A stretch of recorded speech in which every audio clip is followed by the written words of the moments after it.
Madame Lecouteau-du-Molay avait en effet agrandi, c'est ce que nous verrons quand nous ferons le tour, par les ailes sur la cour, ce château, qui était de surcroît doté par un très beau jardin à l'anglaise autour, derrière et un peu sur les côtés. Et en effet, Joséphine, qui était passionnée de jardin, avait probablement déjà remarqué ce jardin à l'anglaise. Napoléon n'avait pas finalement conclu l'acquisition du château pendant l'hiver 98, pendant les premiers mois de l'hiver 98, et est parti en Égypte sans conclure. C'est pendant son absence que Joséphine va conclure finalement à sa place, et à son retour d'Égypte, Napoléon n'avait qu'à payer. Voilà. Mais finalement, de toute façon, il souhaitait acquérir un bien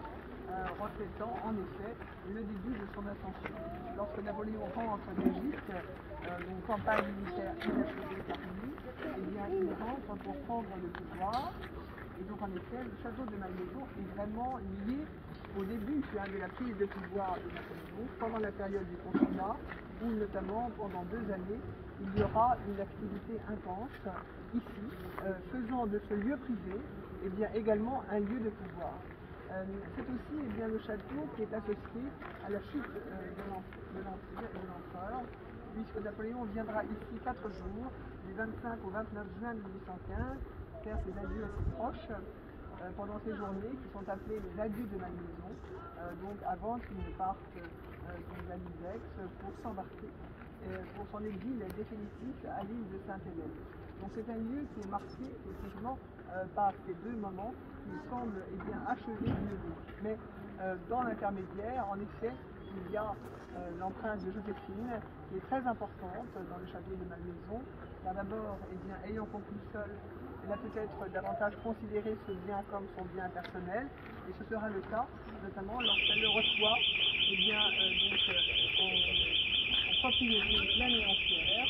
le 15 décembre 1809, lorsqu'elle est en effet obligée de divorcer, contrainte de divorcer, parce qu'elle ne peut donner un héritier à Napoléon. Elle reçoit ce bien ici, comme Napoléon lui offrira aussi le château de Navarre, très élevé, qui n'existe plus en revanche aujourd'hui, et elle aura la jouissance du palais de l'Élysée, parce qu'avant l'arrondissement, bien sûr, mais c'est effectivement des résidences qu'elle avait à sa disposition. Et finalement, Joséphine sera peu invitée à Paris, parce qu'au contraire, il fallait qu'elle s'éloigne le plus possible de l'entourage de Napoléon, mais surtout de la seconde impératrice Marie. Donc elle sera ici davantage que dans les autres résidences, et elle va en effet profiter de ces années qui restent à vivre pour à la fois modifier le décor, le rendant plus proche de chez nous, encore peut-être, et en surtout perfectionnant ces jardins qui ont constitué une grande